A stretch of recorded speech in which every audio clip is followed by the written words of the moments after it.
Peace and blessings, family. Sister Ajali. Dr. Shi had recommended I do this or cover this topic because I've accomplished something that unfortunately people don't know needn't be rare, which is permanent weight loss. I am currently about 138 pounds. I remember it was maybe about a year back. I did a live with Dr. Shi where there was some, you know, health guru up here who was trying to make fun of me. And it got to me. It really did. Where he called me fat. And at that time, I didn't think I was at all, but I was at 160 pounds, which one of the wonderful things about us sisters is that we just have a solid sense of our right to be who we want to be and need to be. But when I said that during the live, that I'm not fat, I'm 160 pounds. That's not fat, right? There were crickets. There were crickets. So, and even from Dr. Shi, and that brother has never, ever put any pressure on me for losing weight or anything. If he had, I probably would have stayed bigger. When I was 170, I felt uncomfortable. I've probably been heavier than that, but once I get above that, I stop paying attention.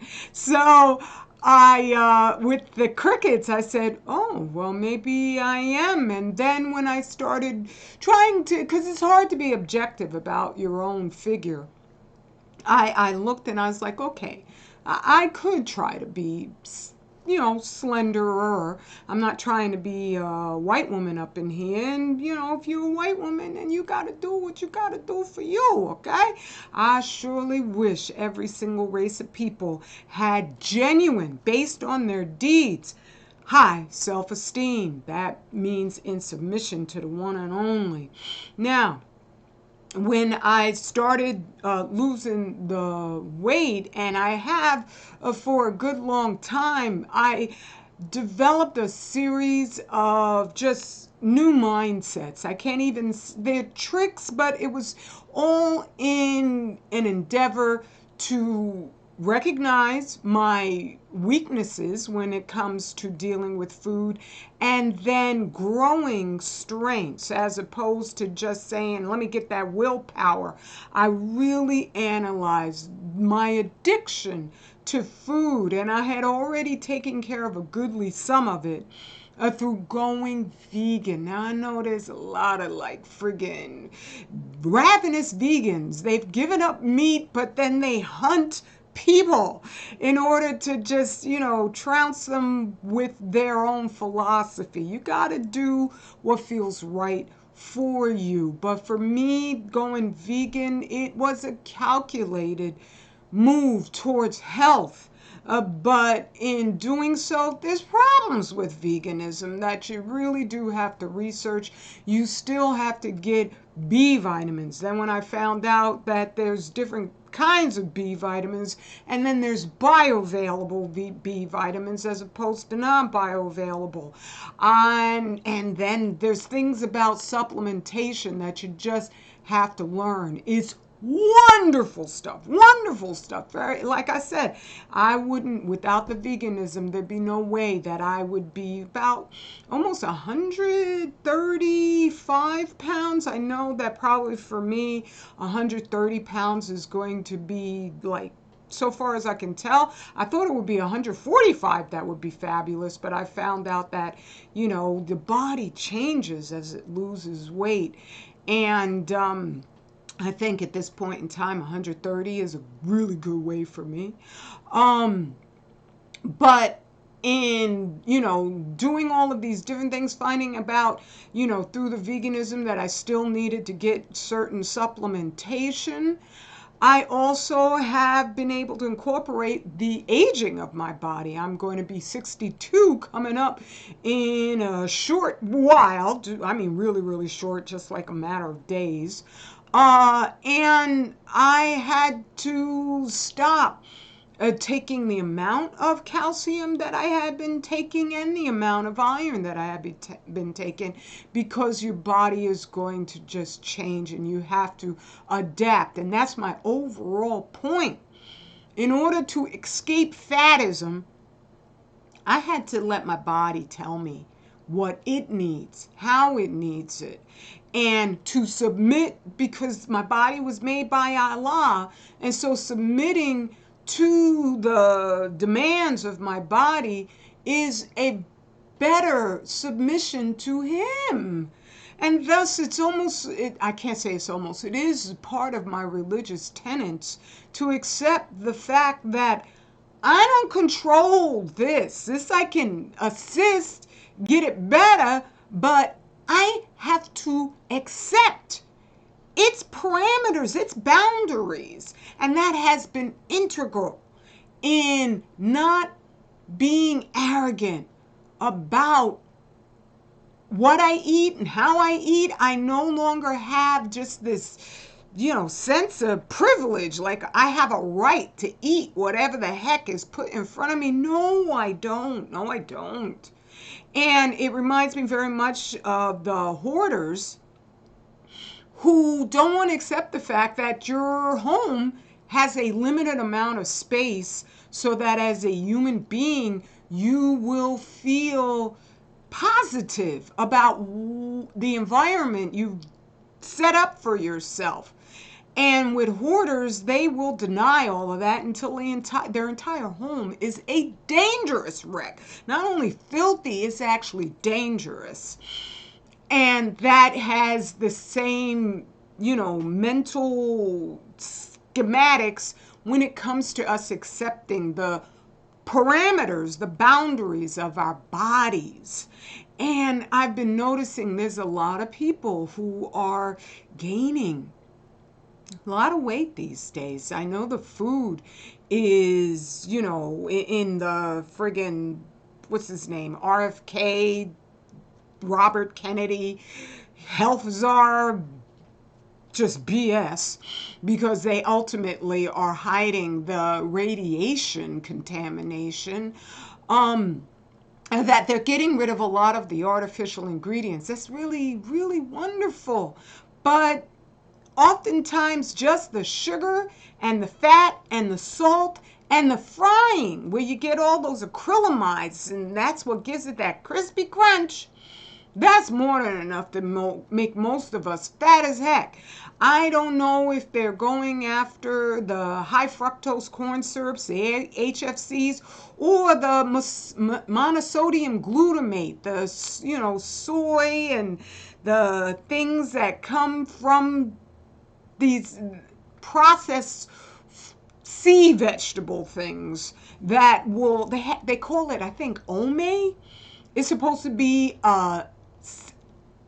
extra added taste sensation on your tongue, which gives this sense of an increased amount of flavor from all the other ingredients that otherwise wouldn't be as good. MSG, right? Monosodium glutamate. Well, that's basically extra firing of your brain's neurons, so that it's an excitotoxin, as they describe, that gives you the sense, like heroin gives you the sense, that everything is fine. No, it's not. It's blasting holes in your brain matter, and that is long-term hazardous. So they may get rid of the aspartame, but I haven't heard them say a word about the MSG. And they have MSG in so much. They have HFCs in so much, and things that you wouldn't expect them to be in. So all of these heightened sensations, they're still in the food. And they haven't taken out the GMOs either. So I'm just saying. And so many of us right now, when you create a society that the news is a nonstop stressor, where they make sure they have these ridiculous distractions, they have these, Holly weird starlets walking around doing things that I thought hashtag me too was all about, no, I didn't want to go there, but they made me go there. But now it's like, now that the men are all scared to be in the same room with you alone, they're just like disrobing altogether, which puts all women in danger. Now, as far as I'm showcasing my shoulders, and that is part of my strategy, just because I am an elder sister at this point in time, but I continuously, on top of, watching what I eat and recognizing I can't eat pasta, I can't eat, flour made products, because they just go in and become a big giant puffball inside your body. So I don't eat these things. I almost eat no sugar whatsoever. On top of that, the exercising is crucial to not necessarily the weight loss in maximum. When I was running 5 miles, like 25 miles a week, I would run collectively over days. That was extremely helpful in my weight maintenance. But more so now, because I was taking too much calcium and I wound up with a knee injury, but it's healing because my diet is so healthy. It's healing rapidly. I already ran a mile. Again, which was just so wonderful.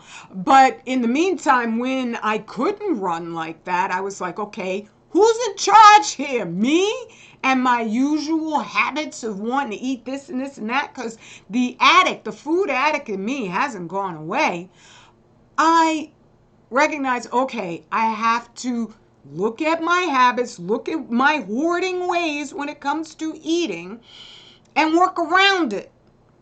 And so I added an extra, or like 2 extra fasting days, not together, but just separately, because I find fasting to be really easy for me to do as long as I don't overload myself with it.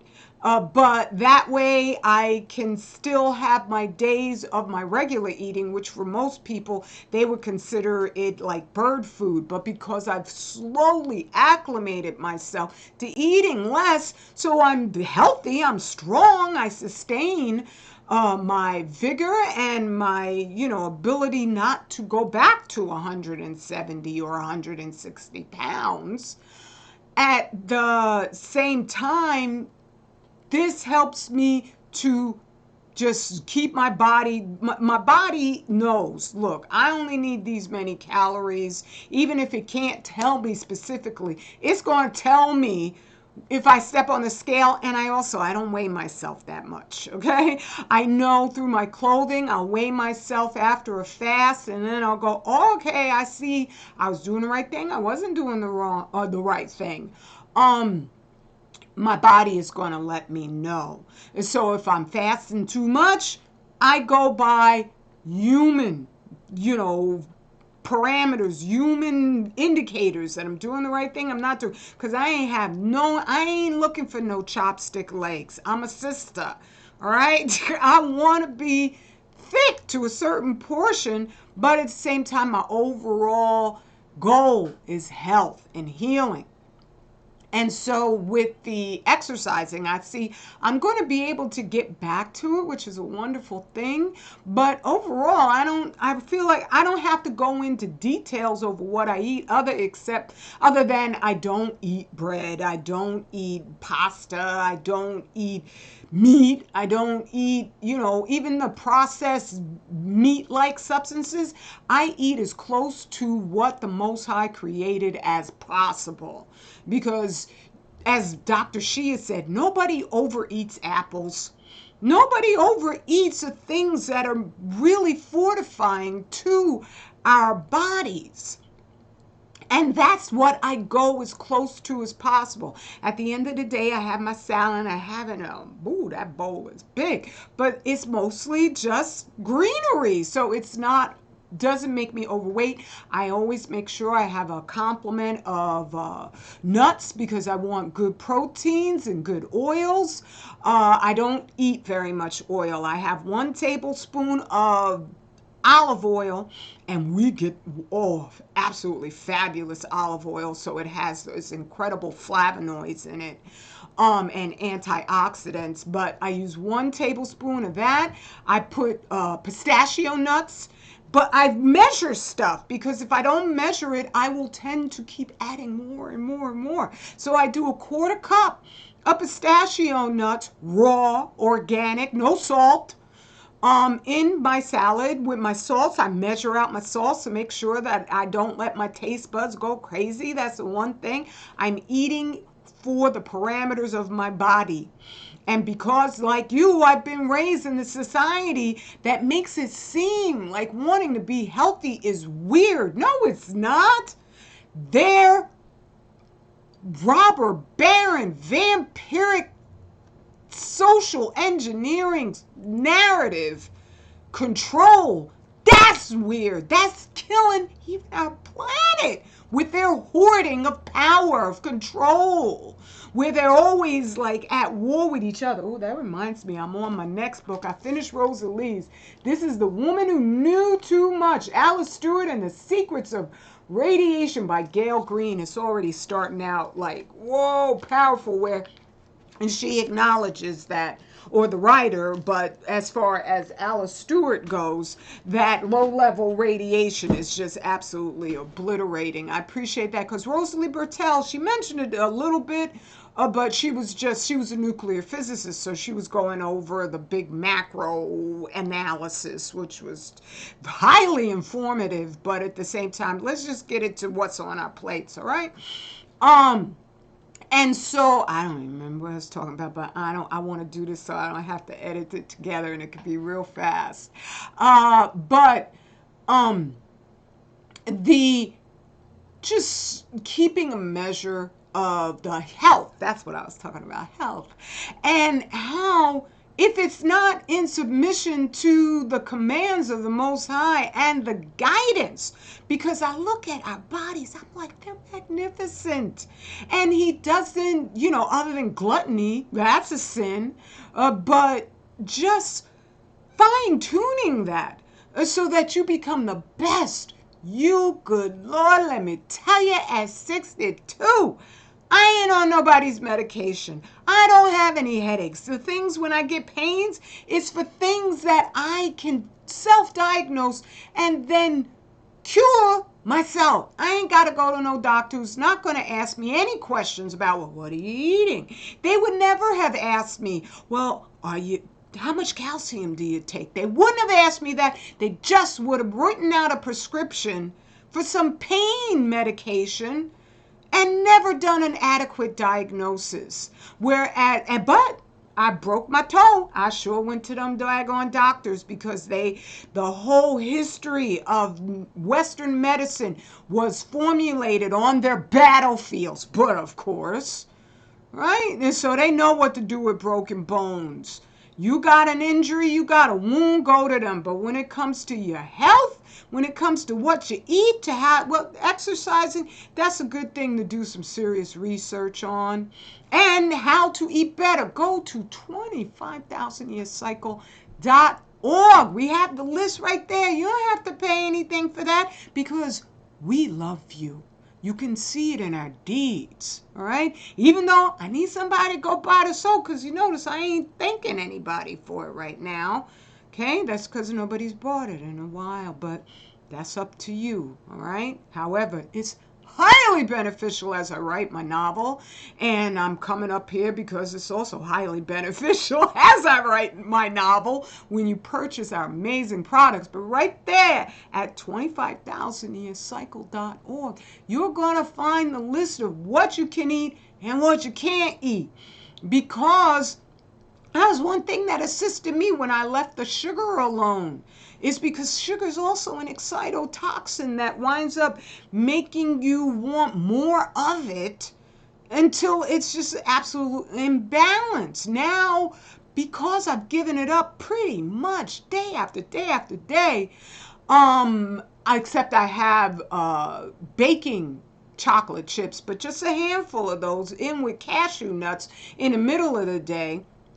But because I've given that up, now when I eat a piece of fruit, oh my goodness, heaven, heaven, heaven, which is what the Most High put in His abundance of nutrient rich food sources. When I know I need, like protein, I have my beluga lentils, which are black lentils, which have a high amount of all of these different nutrients that ordinarily I would get through supplementation. But now that I've found the foods that are most concentrated with them, I had to step back on all my different nutrients.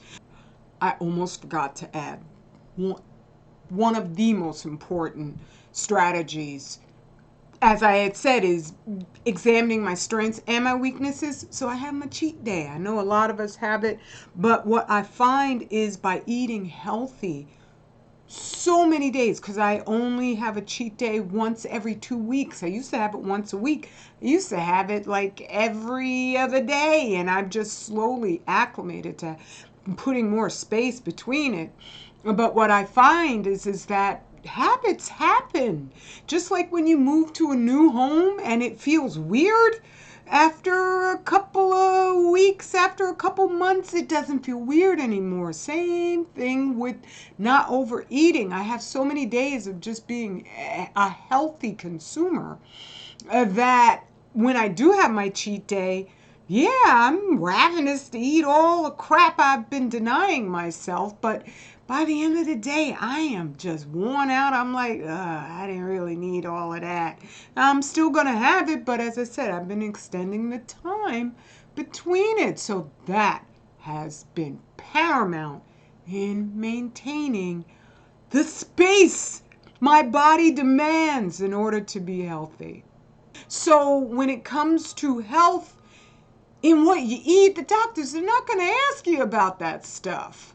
All right? But we work for you. All right? All right. That's all I need to say. Mwah!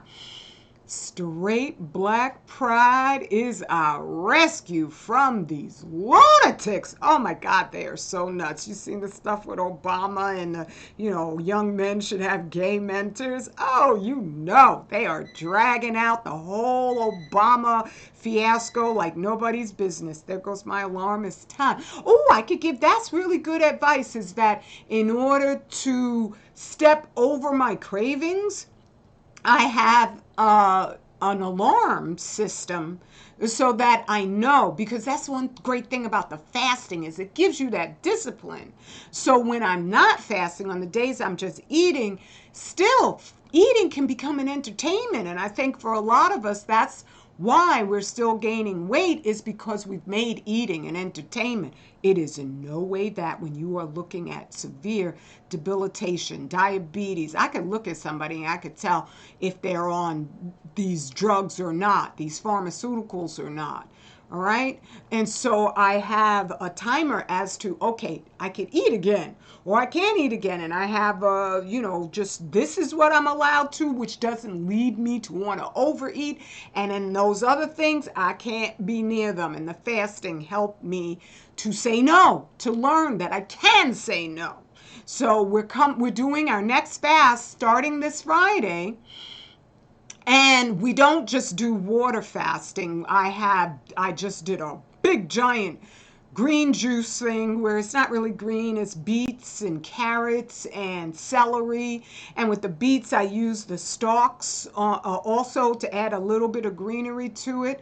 And apples, I add apples. So it's quite tasty. And I drink when I'm fasting, I do 2 cups, one in the afternoon and then one in the early evening.